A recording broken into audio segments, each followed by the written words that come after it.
nesse momento tão nobre que Deus separou para nós. Quero convidar você para que abramos ou acessamos a palavra do Senhor que está em 1 Timóteo capítulo 4.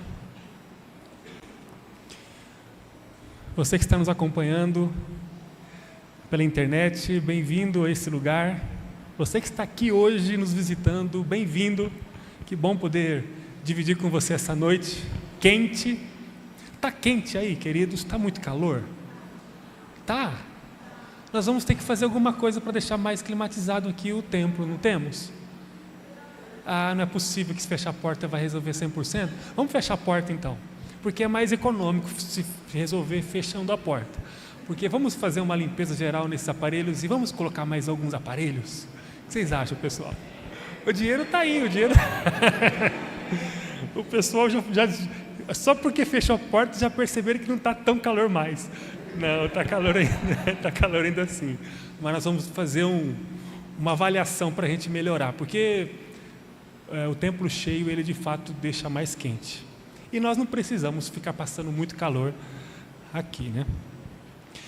Vamos lá, então, quero convidar você, nós vamos ler 1 Timóteo, capítulo 4, versículo 7, até o versículo 10. Tema de hoje, a integridade ou a integralidade da existência. Diz assim a palavra do Senhor: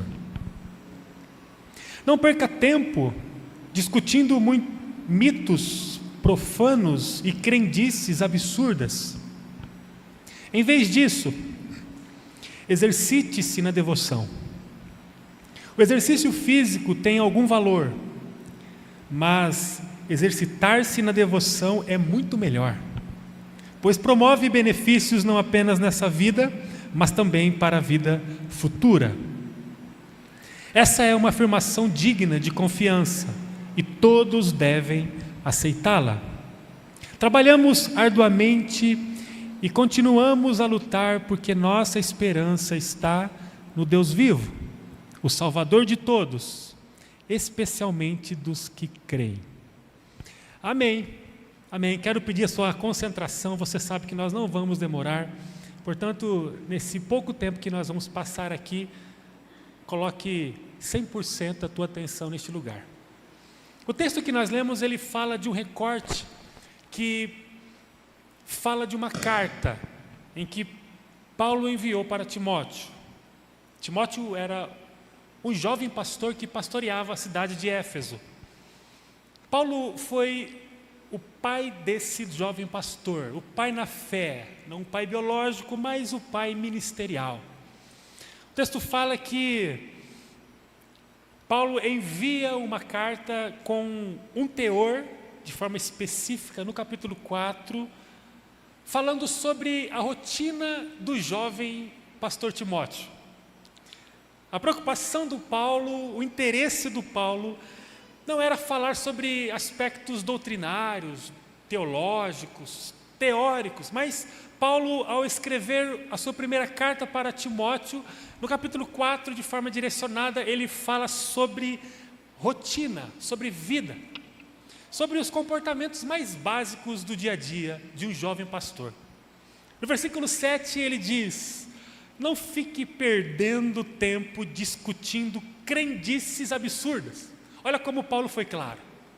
Ele diz pela carta a Timóteo: não gaste o seu precioso tempo discutindo crendices absurdas.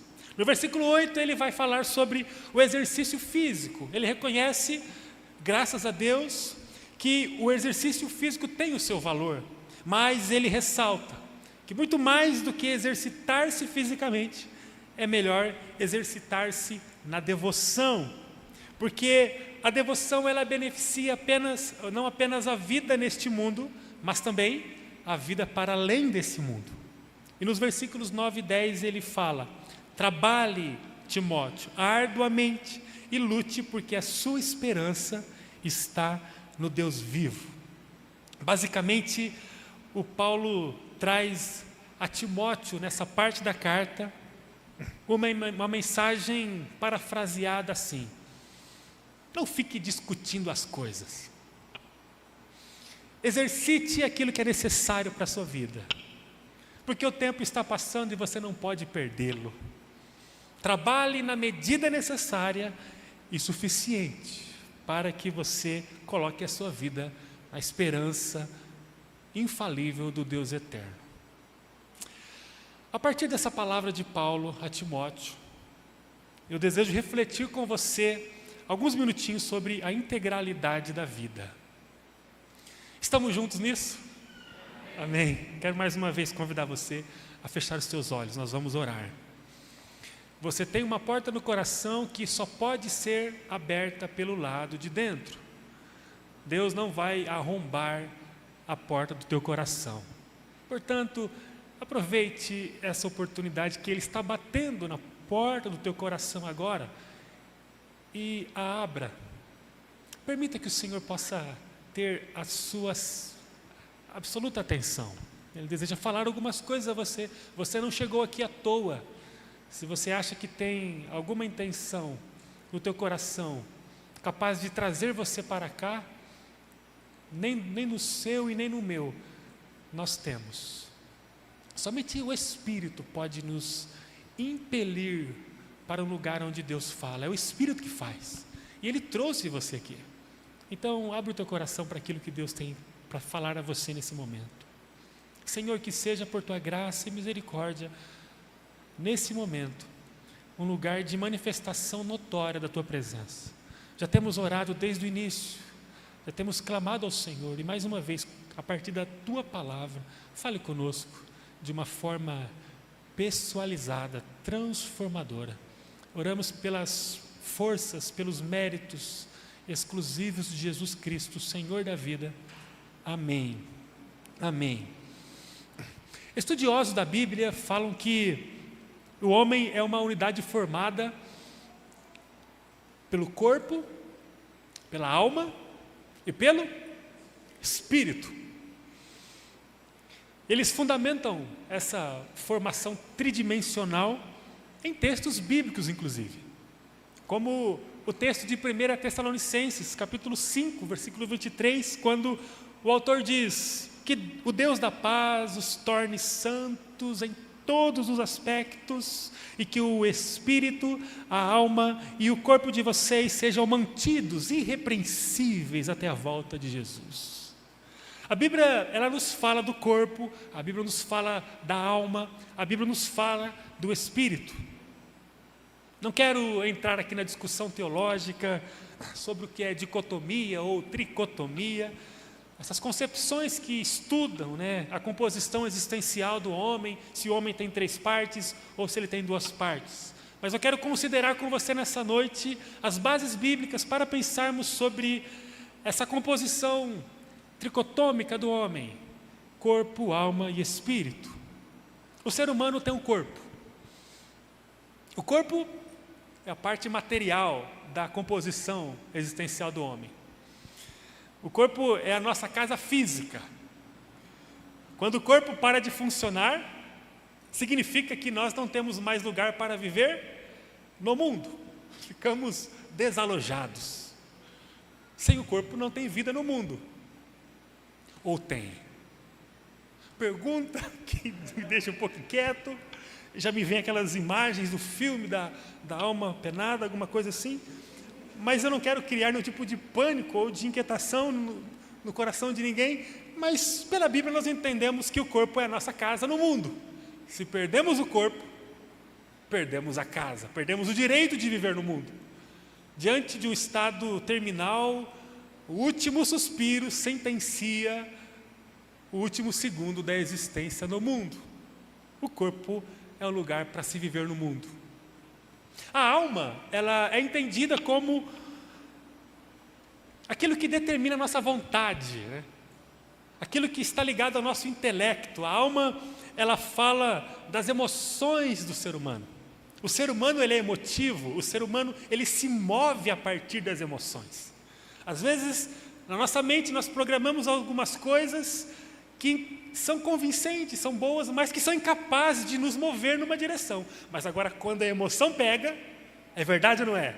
Quando a paixão toma, quando arrepia, quando eu tenho uma evolução dentro de mim emocional, eu começo então a me mover, porque a emoção, ela faz a gente se mover. A área da alma tem muito a ver com esse aspecto da personalidade que nos faz viver, tem muito a ver com o aspecto volitivo, de desempenhar desejo, vontade, escolhas, determinar relacionamentos, determinar lugares, práticas e por aí vai. Essa é a alma do ser humano. E a terceira parte é o espírito. É a parte da composição do ser humano que comunica-se com Deus, com o mundo espiritual. Deus é espírito, segundo João 4. E a vida em Deus, ela é acessada por meio desse aspecto da nossa composição existencial, que é o nosso espírito. O espírito é a parte que nos credencia a vivermos com Deus e vivermos para além desse mundo físico. A fé em Cristo é um advento que mexe integralmente com uma pessoa. A fé em Cristo dá vida ao espírito. Efésios 2 diz que o homem, antes de encontrar a Jesus, ele estava morto. Depois que ele encontra Jesus numa experiência pessoal e intransferível, ele passa então a viver espiritualmente. A Bíblia fala que Deus dá vida ao espírito. Também entendemos que uma pessoa que tem uma experiência com Jesus, ela passa a ter as suas emoções equilibradas, santificadas, os seus pensamentos, as suas decisões, as suas prioridades, os seus critérios de escolha, a régua que determina para onde ela vai, com quem ela vai, que hora que ela vai, a sua agenda, os seus projetos, a sua existência emocional passa a ser mergulhada em contornos que são marcados pela presença de Deus. E também entendemos que quando uma pessoa encontra Jesus, o seu corpo passa a ser a própria habitação física do Espírito Santo. Entendemos que o comportamento de quem tem uma experiência com Jesus, o olhar, a fala, a entonação da voz, o vocabulário, o que se escuta, o que se toca, o jeito que se toca, o jeito de andar, o jeito de se vestir, enfim, todo o comportamento corpóreo, tudo aquilo que pode ser percebido no corpo físico também é reconfigurado a partir da experiência com Jesus. Nós entendemos que quando uma pessoa encontra Jesus, ela tem a sua vida integralmente tocada. E pela palavra de Deus nós encontramos que deve-se ser assim. A Bíblia fala de duas condições para o ser humano, e eu quero que você saiba que você está em uma delas. A primeira condição que a Bíblia fala sobre o ser humano é a condição daquele ser humano que foi criado por Deus, mas que não passou pelo processo de remissão. A segunda condição humana que existe é a condição da criação de Deus que passou pelo processo de remissão. Não tem uma terceira via, não tem um lugar alternativo. Ou o ser humano, ele é criação de Deus sem um processo de remissão, ou ele é a criação de Deus remida. Jesus fala de duas ordens de nascimento, apenas duas. A primeira ordem fala do nascimento natural, daquele nascimento que todos nós tivemos, do ventre da nossa mãe. A segunda ordem que Jesus trata a respeito do nascimento é a ordem do nascimento espiritual. Aquele nascimento que acontece não mais do ventre da mãe, mas do Espírito. Não há uma terceira ordem. Ou uma pessoa, ela nasce do Espírito, ou ela apenas nasceu do ventre de sua mãe. Em João 1, versículos 12 e 13, Jesus fala assim: todos que creram em Jesus, o receberam. Jesus deu a eles o direito de se tornarem filhos de Deus. Estes não nasceram apenas segundo a ordem natural, nem como resultado da paixão da mãe ou do pai, ou da vontade humana, mas nasceram de Deus. A Bíblia fala de uma vida que começa em Deus, na pessoa do Espírito Santo, pela obra e pelos méritos de Cristo. Eu desejo profundamente que você, que ainda não fez a sua escolha por viver com Jesus, viva uma experiência interna, profunda, convincente, sobrenatural. Essa experiência não vai poder ser transferida por ninguém, somente você pode vivê-la. Eu desejo que você entre no grupo incontável de pessoas que estão espalhadas pelo mundo, vivendo diariamente uma relação profunda e apaixonante com Deus. Se você não tem essa experiência ainda, acredite que não é porque você não a tem, que ela não existe. Porque há um grupo no mundo que vive uma experiência diária e profunda com Deus. Isso não está residido nas experiências religiosas, filantrópicas, sociais, denominacionais. Isso fala de uma coisa que nasce de dentro para fora, na ação exclusiva de Deus, do Espírito Santo. E não de uma ação que nasce de fora para dentro, com contornos, vieses relacionados à própria religião. Eu desejo muito que você entre nesse grupo, caso você não esteja ainda. Mas se você já está, eu posso ver o amém de quem já está? Com convicção, eu sei que eu estou. Não é porque eu sou bom, bonito e cheiroso, mas porque Jesus me alcançou. Louvado seja Deus. Se você está, porque se você não está, você não pode ir embora sem decidir-se. Mas se você está, eu quero falar com você sobre o crescimento na integralidade da sua vida. Quando chegamos em Cristo, a gente apresenta uma existência com alguma medida de traumas, medos, culpas, mentiras, ódio, inveja e alguns até com alguns espíritos malignos. A gente chega em Cristo cheio de problema. Mesmo estando em Cristo, mesmo tendo o Espírito Santo, nós precisamos intensamente buscar um crescimento e um processo de libertação, um processo de desligamento de coisas que estão encrustadas em nós, presas em nós. Essa não é uma questão simples.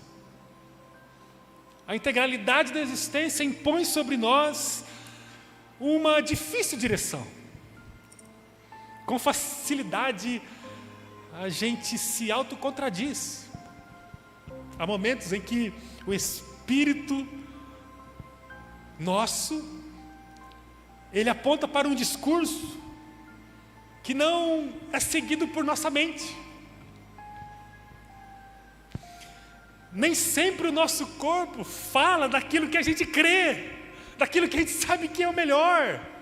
Nem sempre os nossos olhos estão apontados por nossa consciência espiritual. Os desejos da nossa alma, recorrentemente, eles correm na direção oposta do que nós cremos pelo Espírito Santo que está em nós. É como se o nosso espírito travasse continuamente uma batalha com a nossa alma, com o nosso desejo volitivo, com as nossas paixões, com as nossas prioridades, e o nosso corpo nos empurra para outro lado diferente, e a gente vai vivendo essa luta na integralidade da nossa existência. Interessante pensar que podemos ter um espírito forte hoje, mas talvez nós podemos ter uma alma fraca hoje. Talvez a gente tenha convicções irredutíveis, sólidas em nosso coração, mas a nossa rotina, o nosso dia a dia, o que a gente vê, assiste, escuta, os lugares que a gente frequenta, as companhias que nós temos, elas estão incoerentemente assentadas em nossa integralidade existencial. Esse dilema ele foi vivido por grandes líderes do povo de Deus, por nós também. Eu me lembro do Noé. O Noé, depois que ele vive a emblemática ação de pronunciar o dilúvio para toda a humanidade, ele depois que vê as águas baixando, a vida voltando ao normal, ele toma um porre e ele se embriaga a ponto de ser achado por sua família caído, nu. Fez uma videira, preparou um vinho de qualidade e tomou todas,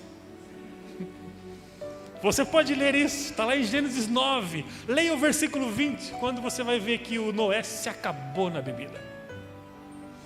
Como um homem com tantas convicções, um cara que fez uma jangada enorme, colocou a família e saiu que nem louco anunciando que um dia ia chover, sabe que nunca caíra uma gota de água do céu até então. Mas de repente ele, com tanta convicção no coração, ele fala: esse é o caminho, eu vou seguir ao Senhor. E ele, com o espírito forte, ele cumpre cabalmente o chamado de Deus. Mas depois que termina, ele cai na bebida. Eu lembro do Salmo 51, quando Davi, outro personagem, ele diz a Deus: Senhor, tem misericórdia de mim. Por causa do teu amor, tem misericórdia de mim. Por causa da tua grande compaixão, apaga, ele diz no versículos de 1 a 3, as manchas da minha rebeldia. O Davi, com coração forte, ele olha para si e se vê todo sujo, com manchas de sujeiras do pecado, sangue de inocente em suas mãos. E ele diz: purifica-me, Senhor. E o Pedro, depois de viver tudo que ele viveu com Jesus, no nosso pequeno grupo essa semana conversávamos lá no nosso café na casa do Alice, da Ângela, uma bênção, aquele patê, aquilo que nós conversamos e oramos, que bênção. E aí a gente conversava em volta da mesa e falávamos sobre o Pedro. Gente, o Pedro estava com Jesus em Mateus 17, no Monte da Transfiguração. Pedro viu Jesus com o seu rosto reluzente. Ele viu Moisés, ele viu Elias. Que visão maravilhosa que Pedro teve com Jesus. Depois ele esteve com Jesus no Jardim das Oliveiras, chorando ali no Getsemane. Cada experiência que Pedro teve com Jesus. Mas na hora que o cerco fechou, o Pedro olhou para o pessoal e fala: eu não conheço esse homem, eu não sei, nunca ouvi. Pedro tinha as convicções no coração, mas o seu desejo, a sua vontade, os seus passos foram direcionados para outro caminho, senão o que estava mergulhado no seu coração. Você sente que de vez em quando você tem umas lutas desse tipo? Ah, Senhor, vamos terminar. Eu quero voltar o olhar para o texto que nós lemos, para terminar. Há dois grandes aprendizados aqui. Eu gostaria que você anotasse no teu coração, com uma caneta bem forte, para você não perder mais. Primeiro aprendizado que eu quero dizer, a partir do texto que nós lemos: não vamos perder o nosso tempo discutindo. Se você olha para a sua vida, para a integralidade da sua existência e vê esse conflito, coisas que você sabe que poderiam ser diferentes, mas por questões emocionais, por questões físicas, fisiológicas, por questões relacionadas aos seus ímpetos naturais da carne, dos seus pensamentos, das suas memórias, você às vezes não consegue organizar aquilo que você está fazendo com aquilo que você crê. Se você tem essa consciência que a integralidade da existência impõe sobre você um grande desafio, um caminho muito árduo, primeira coisa, gente, em nome de Jesus, receba sobre a sua vida isso: não vamos perder tempo discutindo. É certo que na época de Paulo e Timóteo, quando o texto foi escrito, havia muita heresia lá na igreja. Nas duas cartas pastorais de Paulo a Timóteo, ele sempre vai falar sobre falsas doutrinas, muito barulho, muita teoria falsa, especialmente no contexto da igreja de Éfeso. Tem uma crença, uma filosofia, uma teoria muito forte do gnosticismo, que era uma heresia muito forte na época, que falava que o caminho da humanidade era bem diferente daquilo que Jesus havia estabelecido, enquanto Deus o Senhor, enquanto humanidade carente. Eram teorias que eram levantadas do convívio da igreja, que distorciam o evangelho. No entanto, pode ser que você não viva as distorções teóricas, doutrinárias que Paulo e Timóteo viveram, mas você pode viver outras distorções. É muito possível que alguma ameaça esteja diante de nós, tentando tirar a nossa compreensão, o nosso foco, nos fazendo só perder o tempo discutindo coisas. Deus nos fala nesse momento sobre a importância de fugirmos de discussões sem propósito, sem ação. Nós precisamos fugir daquilo que pode tirar a nossa atenção. Meus irmãos, minhas irmãs, não podemos brincar com a complexa integralidade da nossa vida. Não vamos parar no caminho para ficar discutindo coisas que não geram aquilo que Jesus quer gerar em nossa vida. Não vamos parar no caminho para ficar discutindo. Sobre isso, sobre aquilo, se isso é vantagem ou não, se é desvantagem ou não. E vamos ficar conversando, a gente conversa, e aí fica mensurando, fica testando, fica medindo, fica pesando, e aqui vai, não vai. E como é que a vida está? A vida está indo, e a vida sendo bombardeada por tantas coisas. Nós estamos avaliando, e avalia, e reavalia, e coloca em comissão, e reavalia, e fica uma coisa assim morosa, e a gente não consegue cuidar da nossa vida, porque nós estamos discutindo aquilo que não deve ser demasiadamente discutido. Paulo ele nos ensina, e ele fala de forma categórica para Timóteo: Timóteo, não perca o seu tempo apenas discutindo teorias.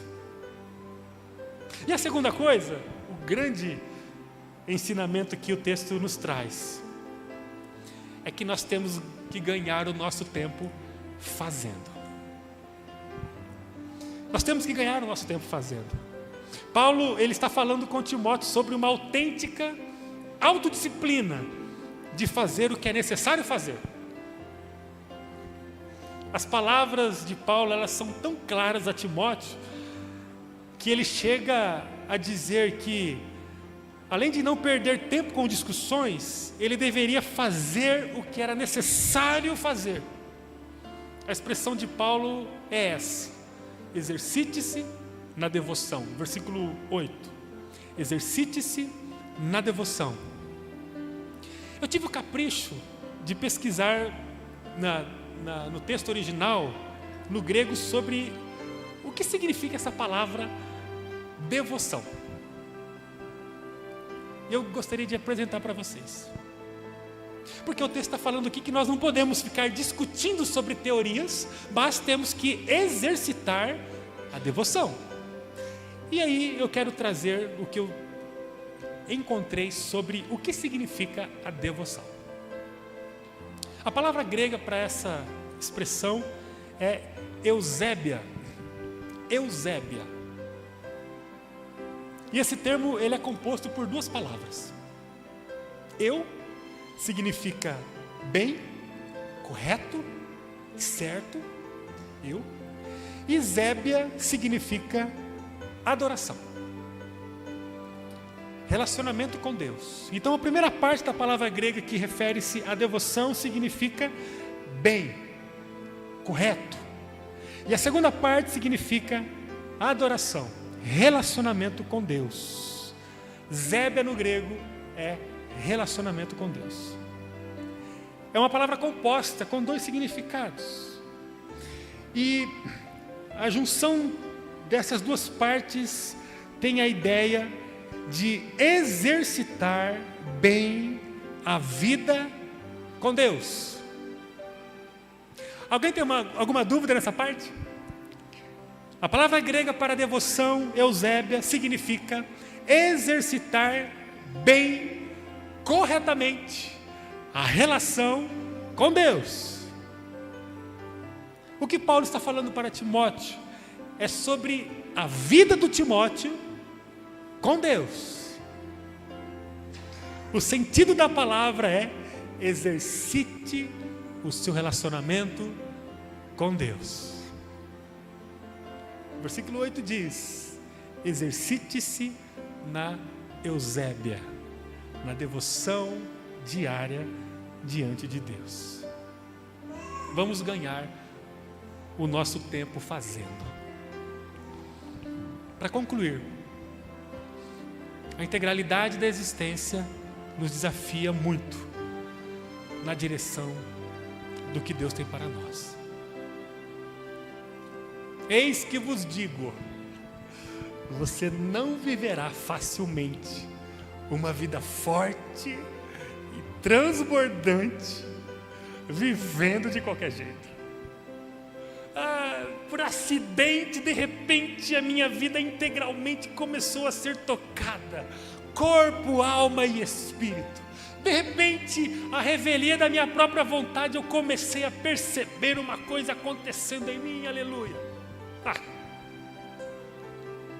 Você não vai estar no trajeto da sua vida e acidentalmente você vai encontrar algo sublime na sua vida. Temos aqui, as crianças já estão no ambiente delas. Todos nós somos adultos. Alguém tem dificuldade de compreender isso? Que na vida as melhores coisas não são acessadas de qualquer jeito, por um movimento do destino, do acaso. Temos maturidade para saber que a integralidade da existência, a complexidade da nossa vida nos impõe a consciência e o dever de ganhar o nosso tempo fazendo o que tem que ser feito. O grau de mudança que a sua vida, que a minha vida requer, não acontecerá com apenas a sua ou a minha participação em encontros como esse, 1 hora por semana. O que Deus tem para fazer na minha vida e através da minha vida não vai ser instalado na minha vida com encontros que representam, eu não sei, 0, alguma coisa do meu tempo na semana. Eu sou muito problemático para submeter a minha vida apenas a alguns encontros estanques, isolados, ocasionais. Paulo olha para Timóteo e diz: Timóteo, você não pode ficar perdendo tempo com essas discussões. Comece a exercitar, a Eusébia, uma vida intensa diante da presença de Deus. Os seus pensamentos, os meus pensamentos, os nossos comportamentos, eles serão transformados à medida em que nós encontrarmos o Senhor regularmente. Não é sobre as convicções que nós temos, é sobre os efeitos que a presença de Deus vai promover na nossa vida. Não é sobre as discussões teológicas, religiosas, denominacionais. Nós vamos conversar, e vocês sabem que eu gosto muito de conversar. A gente vai conversar, a gente vai ter o plano, a planilha, o planejamento estratégico, o plano de ação, a reavaliação. A gente vai fazer tudo isso porque eu gosto. Mas não é sobre o planejamento. Nós fazemos planejamento para ter contenção naquilo que Deus está fazendo por causa da nossa vida com Ele. Nós vivemos no nosso dia a dia uma vida na presença de Deus e Deus começa a fazer através de nós. Aí nós fazemos um plano para organizar, receber, conter, equiparar, direcionar aqueles que têm chegado à nossa volta, os frutos que Deus tem nos dado. Nós fazemos plano como a treliça para cuidar do fruto que a videira está dando. Mas não é sobre a treliça. A treliça é uma estrutura que sustenta o bom fruto que acontece pela ação do milagre do Espírito Santo. Nós vivemos em Deus, e aí Deus começa a trazer pessoas feridas para serem restauradas por Ele. Aí fazemos um plano para organizar, para cuidar bem de você, para que você nos abençoe e seja abençoado. Percebam que não é sobre discussões, é sobre a nossa vida em Deus, na presença dEle todos os dias.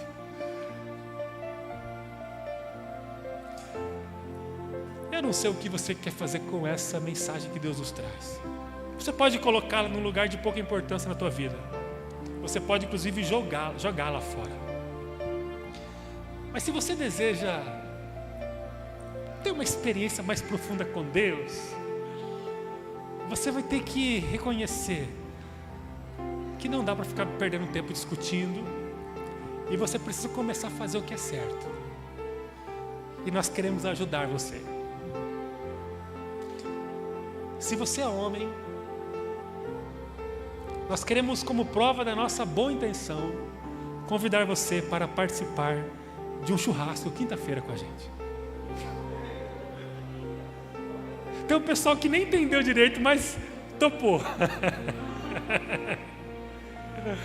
Se você é mulher, a gente ficou com medo de deixar as mulheres muito cansadas de comer churrasco. Então, as mulheres na sexta-feira vão ter uma conversa entre elas aqui no templo. Qual que é a nossa ideia? Nós queremos conhecer a Deus com mais profundidade. Esses 2 encontros não é só um encontro para a gente comer, beber e dar risada. Isso vai ter também. Mas esse encontro é um encontro onde nós vamos começar a buscar a Deus com mais intensidade e frequência na nossa vida com Deus, na nossa vida devocional. E nós já temos há alguns anos vivido experiências de crescimento aqui, a partir do nosso crescimento com Deus.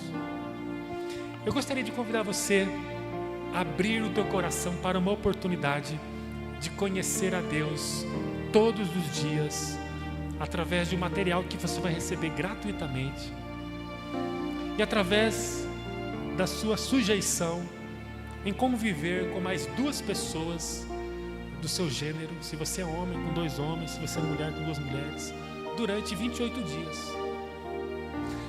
Nós não podemos ser uma comunidade discursiva. Sabe, eu sempre falo isso, sabe o agente de viagem? Quantos aqui desejam muito fazer uma viagem para a praia esse mês? Levanta a mão. Que coisa boa, Senhor, eu vou. Eu quero que você celebre comigo, porque eu e minha esposa e minha família vamos. Não deixe que teu coração fique azedado com inveja mas nós vamos para a praia esse mês, depois de tanto tempo. E eu oro para que você também semeie e colha esse fruto. Mas, gente, não é bom ir para a praia? Talvez você não goste de praia, mas, enfim, a viagem, um lugar turístico. Quando a gente chega em lugar turístico, nós encontramos logo de cara, com uma boa receita, porque nos preparamos para isso, o agente de viagem. Não é bom estar com o agente de viagem? O agente de viagem pega aquele folder, papel colchê laminado, com umas fotos bonitas assim, cheia de coisa, e fala assim: olha, você precisa conhecer esse lugar. Tem uma cachoeira, tem o barco, tem a lancha, tem o helicóptero, e ele começa a mostrar, e você começa a falar: meu Deus do céu, que lugar maravilhoso. Esse é o agente de viagem. Diante do turista, ele vai apresentar destinos. É gostoso, não é? Você sabia que você está agora diante de alguém que sou eu aqui por uma questão de posição ou de evento, porque poderia ser outras pessoas nessa noite, mas você está vendo aqui um pronunciamento que fala de lugares que você pode chegar. E olha, eu quero afirmar a você: Deus tem lugares para a sua vida pessoal, emocional, familiar. Se você é jovem, solteiro, Deus tem um lugar maravilhoso para a sua vida. Achar uma princesa, um príncipe. Se você é casado, Deus tem um lugar de renovo para o seu casamento. Você não precisa viver 50 anos, bodas de ouro, com um casamento mequetrefe, travado, infeliz, cheio de problema, tóxico, e você fala: eu fiz uma aliança um dia, eu não vou deixar essa mulher e não vou deixar esse homem, para não falar aqui no tipo de adjetivo ofensivo, eu vou até o final da minha vida. E aí você arrasta um casamento meia boca, pobre. Deus tem renovo para a sua vida matrimonial. E os filhos? Meninos rebeldes, meninas infelizes, cheias de problemas. Como seus filhos estão crescendo, em nome de Jesus. Você tem filho pequeno como eu e Ju? Em nome de Jesus, cara, pense na sua vida. Veja o que você está oferecendo para a sua família, para os seus filhos. Você sabe o que você tem que oferecer? Você sabe os riscos que eles estão expostos? Você sabe? Ou seja, aqui eu digo a você: Deus tem coisas para a sua família, Deus tem coisas para o seu negócio, Deus tem coisas para a sua saúde, Deus tem coisas para o seu trabalho, Deus tem coisas para você. Tem destinos, e que se eu tivesse tempo aqui, eu começaria a falar à luz da palavra, e a gente ia ficar vislumbrando coisas maravilhosas que Deus tem para nós. Esse quem é? Agente de viagem. Só que você sabe também que tem uma segunda figura na viagem, que não é só o agente de viagem. Vamos imaginar, o Lucas e a Ari foram viajar para um lugar muito bonito. E aí, eles chegaram lá, se prepararam para isso, e eles fecham um pacote para conhecer um lugar maravilhoso, ecológico. Ali. E quando eles fecham o negócio, não é o agente de viagem que vai dividir o passeio com o Lucas e com a Ari. Quem é? O guia turístico. A segunda figura é o guia turístico que vai pegar na mão da família e vai fazer o passeio, vai mostrar os lugares, vai explicar o significado das coisas, vai explicar o perigo do rio, o perigo da escalada, o perigo da onda, do barco, vai explicar tudo. Ele vai fazer a viagem. Nós, como igreja, precisamos sair agora aqui desse ambiente em que aponta os destinos e precisamos começar a fazer o destino. Amanhã, dia 4 de março, segunda-feira, assim de compromisso e de problema para resolver. 2:30 da tarde eu estou ali meio abatido depois daquele almoço, segunda-feira travando, e de repente eu sei que eu estou ligado ao movimento desde cedo que Deus está gerando na minha vida a partir do guia turístico que Ele colocou ao meu lado, que vai ser usado por Ele para me apenas viver comigo, para dividir a minha vida. E nesse ambiente de dividir a vida, não tem professor e aluno, tem pessoas que estão buscando apenas conhecer mais a Deus, conhecer mais a Deus. Eu quero conhecer mais a Deus, eu quero conhecer mais a Deus. Eu não aguento o peso da religião, de coisas, normas,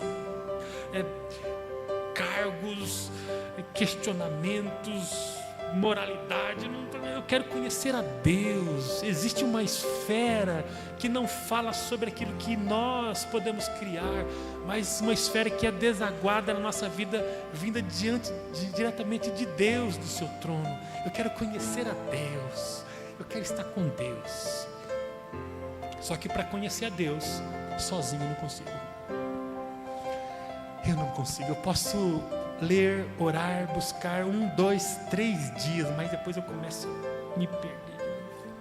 É por isso que Jesus, aí a nossa conversa do pequeno grupo essa semana, por isso que Jesus, ele tinha a multidão, ele tinha os seus seguidores, ele tinha os seus 12 discípulos, e ele tinha os seus 3, o seu núcleo discipulador, Pedro, Tiago e João.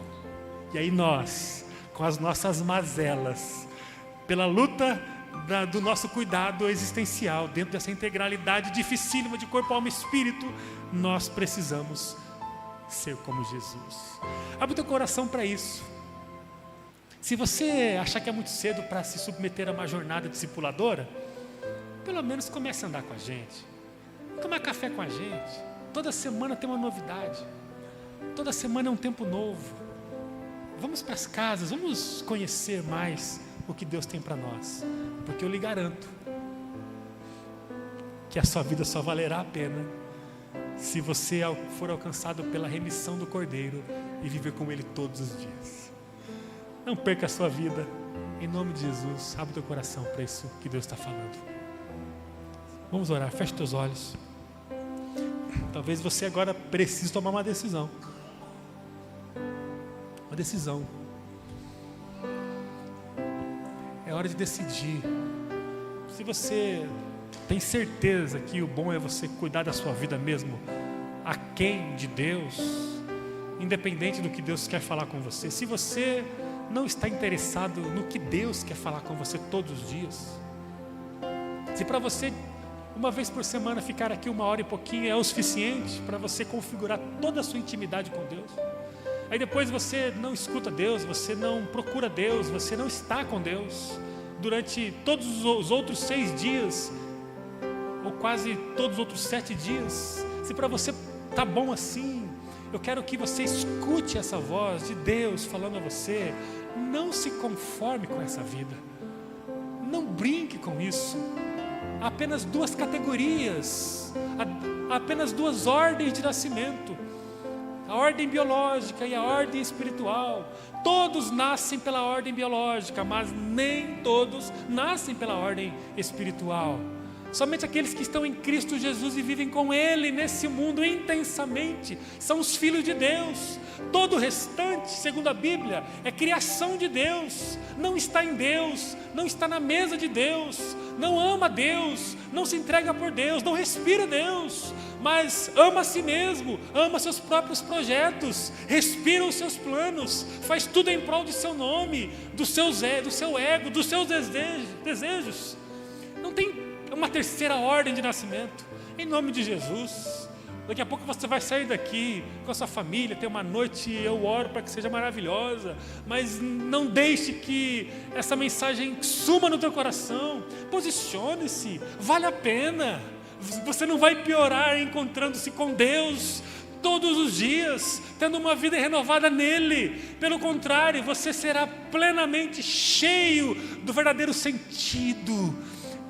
O caminho vai se abrir diante de você, não para um triunfalismo barato, de que você vai ter todas as coisas que você deseja, no tempo seu, na medida sua. Não é sobre isso. É que apesar das lutas previstas, das tribulações, do choro, apesar da difícil existência no mundo, você estará amarrado na graça de Deus, tomado pelas mãos dEle.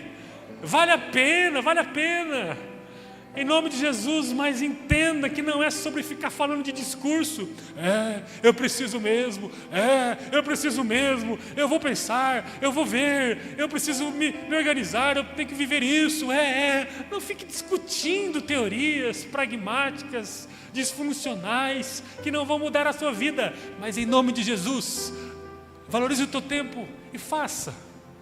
Você precisa ter um material, um livrinho, uma folha e a sua Bíblia aberta lá no cantinho do seu quarto, para todos os dias você encontrar Deus falando com você. Se para você é uma coisa muito estranha isso hoje, é difícil você conceber na memória isso, em nome de Jesus, toma café com a gente, fica com a gente,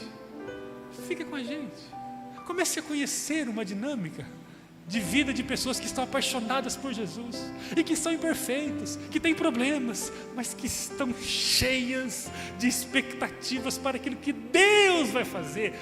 Única e exclusivamente Deus vai fazer, Deus fará. Você está diante de destinos maravilhosos. Eu desejo que você comece a fazer esse caminho, porque na integralidade da vida, na relação entre suas emoções, seu espírito e o seu corpo, você sozinho, sem esse esforço diário e constante, você não vai conseguir.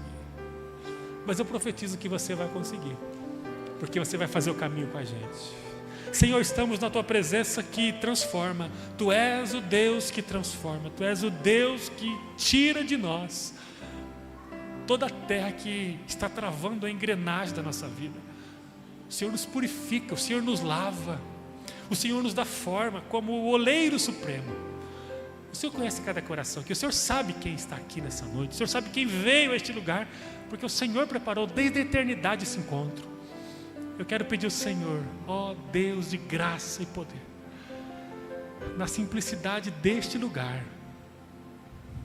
na falha estrutural que certamente a gente sempre apresenta como comunidade, como igreja local, nas nossas deformidades intrínsecas, próprias, Senhor, que nesse cenário tão limitado que é a sua comunidade, eu suplico ao Senhor, ofereça a esses meus irmãos e essas minhas irmãs um sopro do Teu Espírito no coração deles, que eles encontrem uma visão para além de nós, para além das nossas dificuldades, para além da nossa humanidade, que eles encontrem uma visão no Senhor, de um tempo de renovo, um tempo novo, um tempo de graça, um tempo de reconciliação, um tempo de transbordo, um tempo de cura, um tempo de libertação, que cada um de nós e todos nós encontremos nessa noite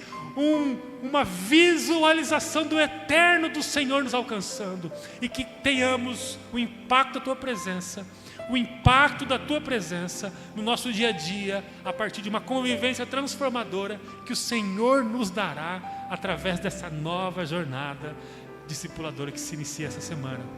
Oferecemos a Ti o nosso tempo, o nosso vigor, os nossos dias, e nos abençoe, Senhor, é o nosso desejo mais profundo, em nome de Jesus, amém. Você pode dizer um amém com o coração cheio? Amém. Que seja assim, Senhor, que seja assim.